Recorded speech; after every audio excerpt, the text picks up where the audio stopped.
Hi. Hi. Hi, how are you? Have you ever read the book War and Peace? No. Do you know anything about War and Peace? Leo Tolstoy? No. Tolstoy wrote it in segments that were published in a magazine, a Russian magazine, finally published in 1869 as a complete book. Considered one of the greatest pieces of modern world literature, written originally in the Russian language, really had to do with the influences of Napoleon, Napoleonic influences on Tsarist Russia, told through the eyes of 5 different well-to-do families in Russia. That's what the book is about. Yeah. So what is your opinion of the book? I don't know. You don't know? No. No, I would like you to offer us an opinion on Tolstoy's book, War and Peace. I don't know much about it. Why don't you know much about it? I didn't read it. Because you didn't read it. Oh, okay. So the fact that you haven't read it for some reason means that you don't think you should offer an opinion on it. Exactly. Yeah, because you haven't read it. Exactly. Okay, good. Except that I just told you some facts about it. So you know some facts about it. I gave you a couple little out-of-context snippets of what it's sort of about. So isn't that sufficient for you to, let's say, go online to a War and Peace online community and offer some opinions about the book? No. No. How come? Don't you even have an opinion about it?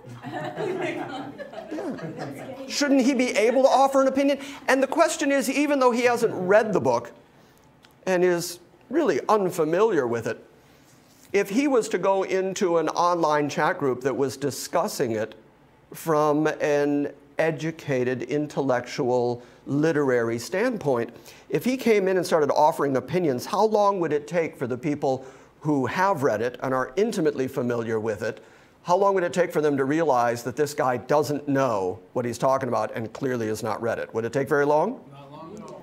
And I apologize, Kenneth, that I just referred to you as this guy. But it wouldn't take very long. Nice color there, Charlie. Wouldn't take very long before people who had read the book, who were familiar with it, who were intellectual, who had done the work, who had invested the time, it wouldn't take long for them to realize that Kenneth just simply doesn't know what he's talking about. And we all agree with that. We all get it. We all think it's wise that Kenneth not offer an opinion because, as he has stated several times, he clearly hasn't read it. Why don't those rules apply to the Bible? I know, isn't that astounding?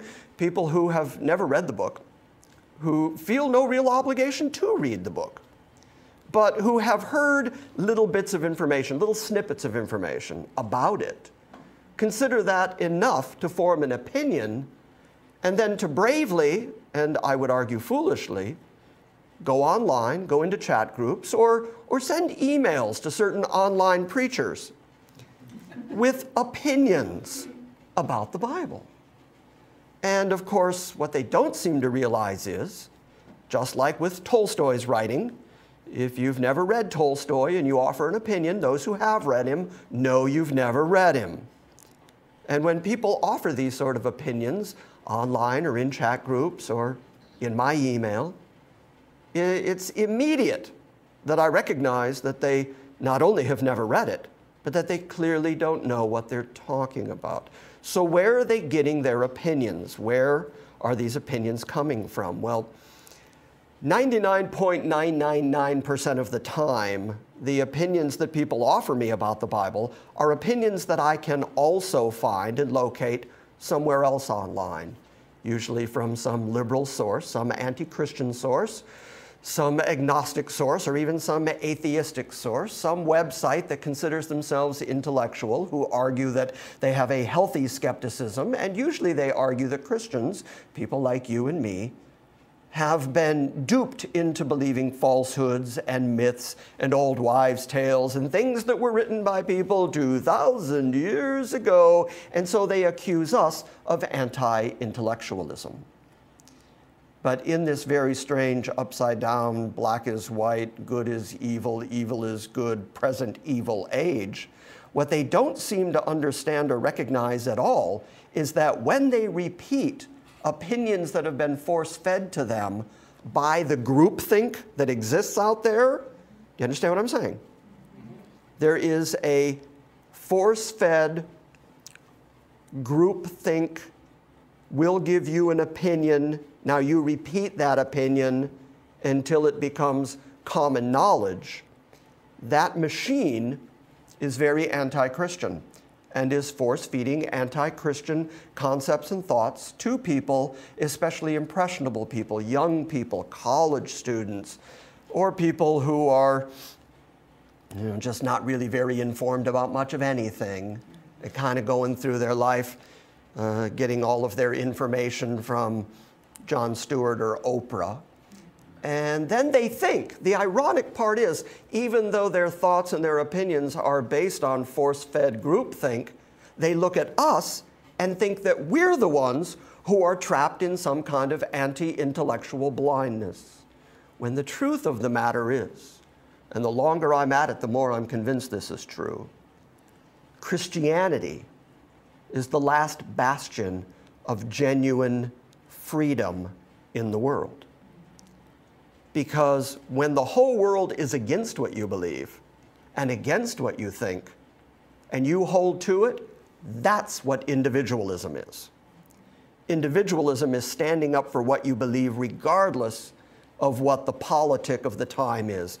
Even if someone tells you that you're going to be on the wrong side of history, which is the common political phrase these days to try to make you feel bad for what you believe. And so the groupthink says things like, killing babies, that's a good thing, you know, and if Texas says, we're going to stop it at 20 weeks. You girls, you only get 5 months of your pregnancy to decide whether or not to kill your baby. And then the politicians in Texas say, yeah, that's it, that's good. 5 months is plenty. And people still get so upset about that they go and they rally and they riot because they bought into the groupthink. And they're angry at the Christians. And the Christians are the ones who stand up and say, no, right is still right, wrong is still wrong. God is still God, regardless of whether you believe that or not. God did not topple off his throne just because some majority of people in the United States, or even some minority who happen to be in power, decided to promulgate the idea that Christianity is stupid or blind or sheepish or any of those things. Christianity remains the last bastion of genuine independent thinking and really the last great example of rugged individualism in America. And that is all based in the fact that we know that the God we're dealing with is not arbitrary. He has said specific things. He has told us what he thinks and what he's about in his word. And so you have to read his word in order to know what he has said, in order to understand it, and in order to even have an opinion, in order to be informed on the topic whatsoever, you have to read the source material, and you have to actually study the source material. If you really want to understand War and Peace, sitting down and reading it cover to cover, which will take a long time, it's a big book. But even then, you really have to go back and study it, because you have to go back and really understand the history and the genuine influence of Napoleon and Napoleonic culture on Tsarist culture. These are very, very big topics. So it's not just about reading, it's about studying, ingesting, understanding, all of which the Bible requires. It requires an investment. And when you have the whole world telling you you're stupid to do it, and you do it anyway, that's what individualism actually is. So ironically, we have the groupthink minions out there who are being force-fed opinions that they then regurgitate as if those are their own opinions, and they think we're dumb. And I think quite the opposite is true. Not that I'm calling them dumb, I'm calling them blinded to the reality that standing for what you believe is genuine freedom.